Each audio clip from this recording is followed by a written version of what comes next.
This is Phantom of the Opera for viola. I'm going to play through the whole thing and then talk through some of the sections at the end. 1, 2, 3, 4.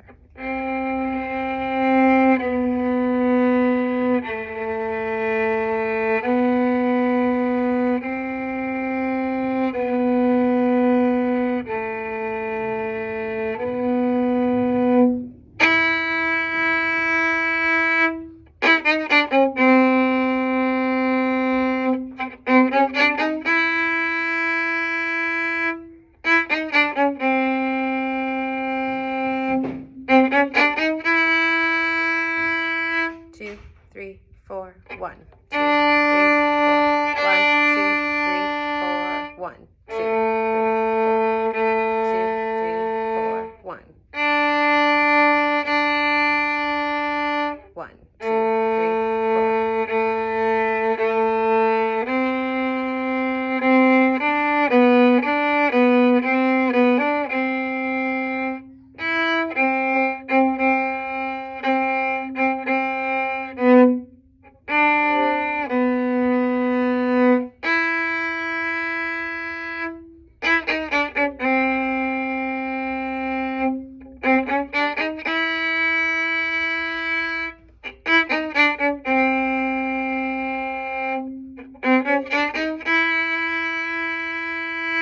2, 3, 4, 1, 2, slowing down, 42, cello solo, 1 and 2 and 3 and 4 and 1 and 2 and 3, 4.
And 1, 2,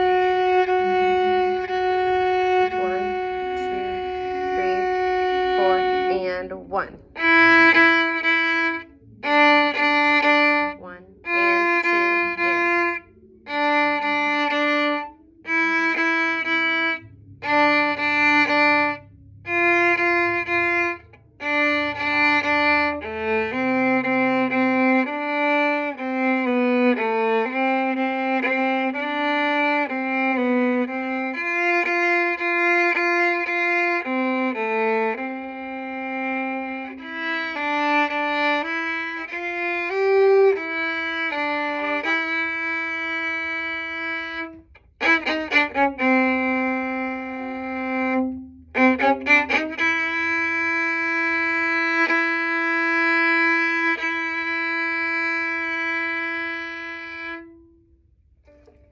Okay, going back to measure 5.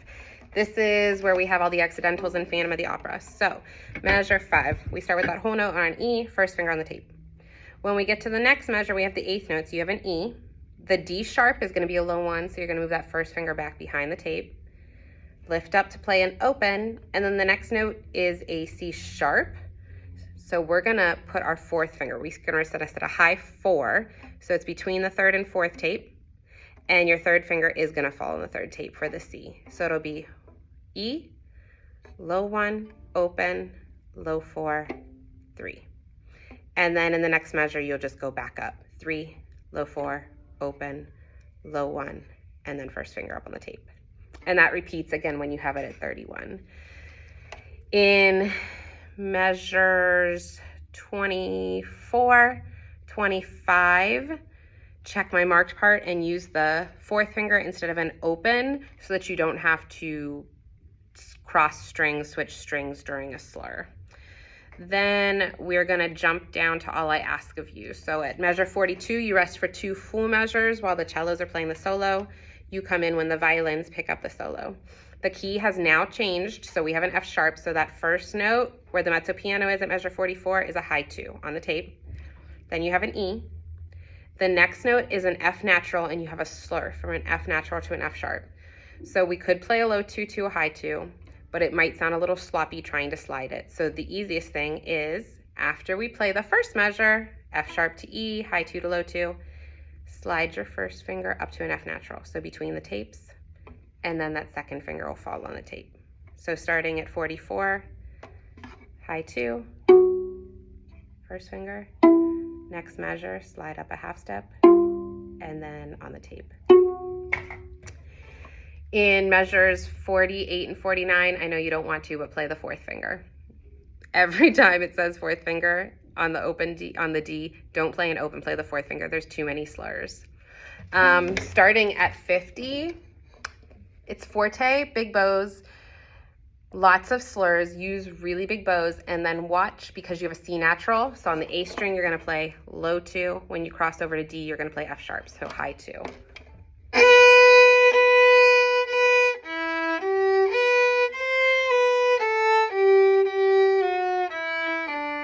You can see I'm using almost my entire bow for each slur, so really push yourself there.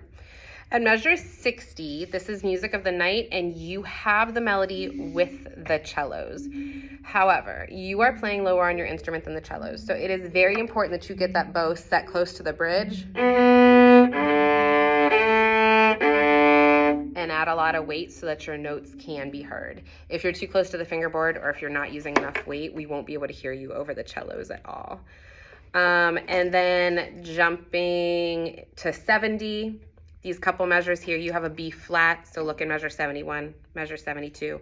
That 2nd finger on the G string needs to move to a low 2. So back next to your first finger, but be careful because when you cross over to the C string, it's an E natural, not a flat, so it is up on the tape.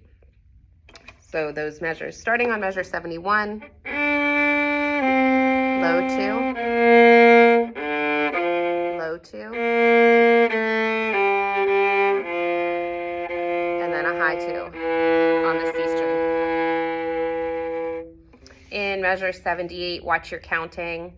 We will have other instruments playing on beat 1.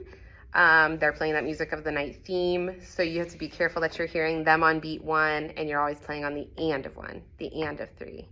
So 1, and 2, and 3, and 4, and 1, and 2, and 3, and 4.